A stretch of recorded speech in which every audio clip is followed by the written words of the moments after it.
नमस्कार, दर्श न्यूज में आपका स्वागत है। मैं हूं अमित कुमार। एक और जहां 22 जनवरी को रामलला की प्राण प्रतिष्ठा होनी है, वैसे में कुछ ऐसे पक्ष हैं जो रामलला के मंदिर का विरोध कर रहे हैं और कुछ ऐसे पक्ष हैं जो रामलला के मंदिर के पक्ष में हैं।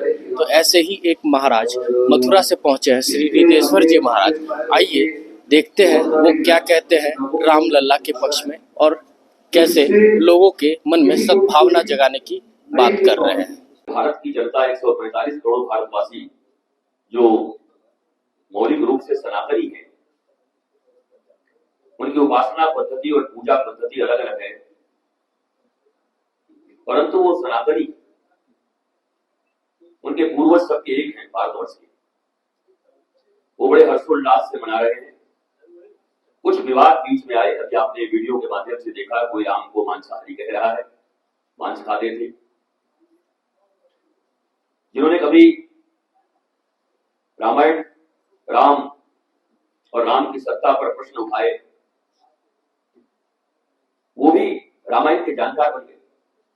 वाल्मीकि रामायण का एक श्लोक याद नहीं होगा उनको, न तो भी पढ़ा होगा उन्होंने, परंतु वो राम को मांसाहारी बना गए।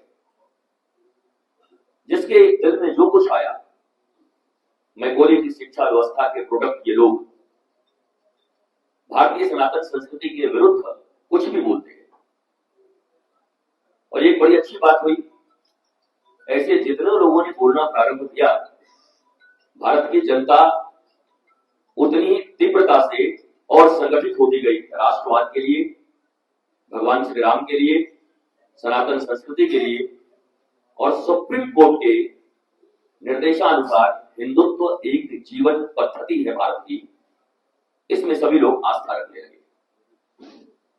तो इन विभिन्न मर्यादा पुरुषोत्तम भगवान श्री राम के ऊपर अमर्यादित टिप्पणी करने वाले लोगों को भारत की जनता ने एक छोटा लकीर बना दिया, क्योंकि उनके सामने रामवादी, राष्ट्रवादी, सनातनवादी और सबसे बड़ा वसुधैव कुटुंबकम के संस्कृति पर विश्वास रखने वाली भारतीय सनातन सभ्यता अर्थात 8 अरब मानवों को अपना परिवार मानने वाली सनातन धर्म की व्याख्या जिन लोगों ने संकुचित भावना से किया, केवल झंडों और दर्दों से किया, उन्होंने सनातन धर्म का लाभ नहीं किया, नुकसान किया। क्योंकि जिस धर्म की अवधारणा वसुधैव कुटुंबकम है, पूरी वसुधा हमारी कुटुंब है, वो धर्म कोई कास्ट, क्रीड एंड रिलीजन के फेवर में कैसे आ सकता है?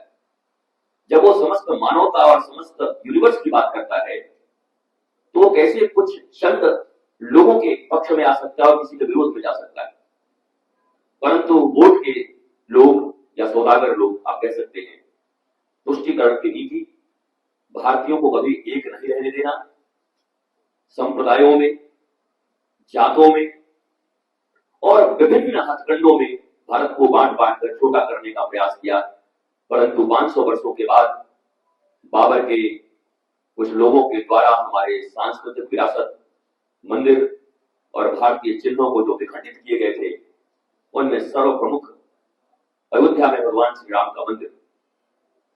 मैं परसों 3 दिन पहले अयोध्या में था, तो जर्मन टीवी के एक पत्रकार ने हमारा इंटरव्यू लिया। तो बहुत सारे प्रश्न कर रहे थे। मैंने उनसे प्रश्न किया कि जर्मनी की क्या खबर है, आप बताओ। उन्होंने कहा कि जर्मनी के पढ़ने वाले ये बच्चे भी जानते हैं कि वेटिकन सिटी के नाम लेते ही उनको क्रिश्चियनिटी की याद आती, मक्का मदीना का नाम लेते ही इस्लाम की याद आती। वैसे अयोध्या, मथुरा और काशी का नाम लेते ही हिंदू, सनातन, भगवान राम, कृष्ण और भोलेनाथ की याद आती है। ये तो जर्मनी के बच्चे भी जानते हैं, भारत में लोग भी जानते हैं। ये जर्मन पत्रकार का प्रश्न था और जर्मन के सबसे बड़े शहर जर्मन टीवी, उन्होंने ये प्रश्न किया। ये भारतीयों के ऊपर एक बहुत बड़ा, मैं कह सकता हूं, प्रश्न डाला उन्होंने कि जब विदेश के बच्चे जान रहे हैं कि अयोध्या हिंदुओं के तीर्थ स्थली, जहां हिंदुओं के ईश्वर भगवान राम का जन्म स्थान है, ये भारत के लोग क्यों नहीं जानते इस बात? क्या ये जानते नहीं या जानकर भी जानना चाहते नहीं? दो चीजें होती, एक तो आप सो रहे हो तो जगाया, झारखंड की राजधानी रांची में आज एक प्रेस वार्ता आप सब पत्रकार मित्रों के साथ आयोजित की गई, जिसका मूल विषय आप सब समझते ही होंगे कि अभी भारत में एक विषय जो सबसे ज्यादा प्रचलित है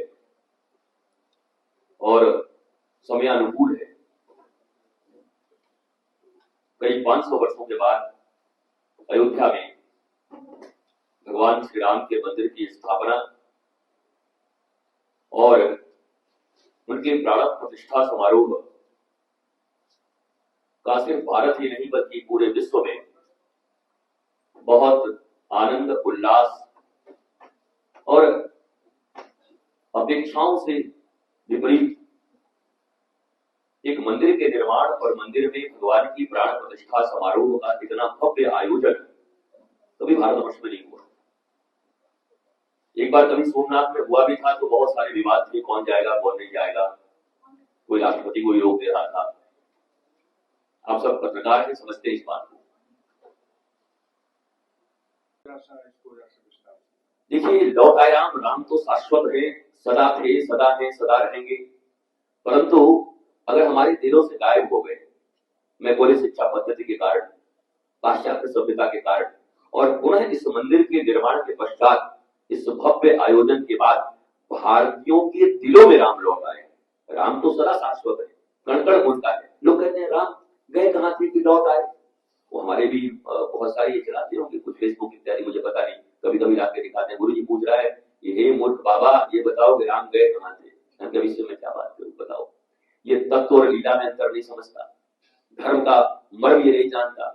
मर्म न जाने धर्म बखाने। चाय की दुकान पे चाय पी करके, पान खा करके धर्म की व्याख्या दे रहे हैं। आपके पिताजी की अभी किडनी में कोई तकलीफ हो तो पान दुकान पर जाकर के पान वाले से इलाज पूछोगे, ये भारत के श्रेष्ठ वैद्य और डॉक्टर से जाकर के इलाज पूछोगे। जो जिस विद्या में निष्णात होता है उसी विद्या में उससे बात करते हैं। पत्रकारिता की कोई बात आएगी तो आपसे बात की जाएगी या जाकर के किसी ऑटो वाले से बात की जाएगी। आप बताओगे जर्नलिज्म का धर्म क्या होता है। वैसे ही धर्म का धर्म क्या होता है और मर्म क्या होता है, ये तो कोई धार्मिक महापुरुष बता सकता है। तो ये फेसबुक और ट्विटर पे ये कमेंट करने वाले लोग कहीं बैठे हैं, बेचारे मैकॉले के बच्चे हैं, मैकॉले की शिक्षा पद्धति में आए, उनकी भी क्या गलती करें। 5 पीढ़ियों से मैकॉले की विद्या पढ़ रहे हैं, तो कहां से राष्ट्र विद्या उनको मिले, कहां से धर्म विद्या मिले, कहां से संस्कृति विद्या मिले, कहां से राम विद्या मिले। सा विद्या या विमुक्त, ये जिस विद्या को भारत में ये माना जाता था कि विद्या मुक्ति का कारण है, वही विद्या बंधन का कारण बन गई है। इसलिए किसी के प्रति कोई भाव नहीं। लौट आया राम का अर्थ है भारतीयों के हृदय में।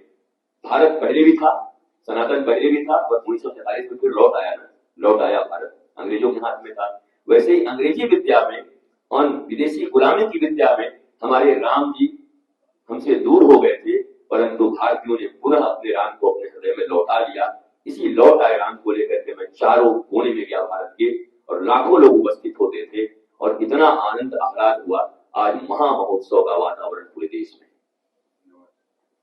तो अभी आपने देखा मथुरा से आए रितेश्वर जी महाराज, जो झारखंड वासी और खासकर रांची वासियों को राम से जोड़ने का अथक प्रयास कर रहे हैं और रामलला के जन्मोत्सव यानी प्राण प्रतिष्ठा को लेकर कितने उत्साहित हैं। ऐसे ही तमाम खबरों के साथ जुड़े रहने के लिए हमारे चैनल को लाइक एंड सब्सक्राइब जरूर करें। अमित कुमार, दर्श न्यूज, रांची।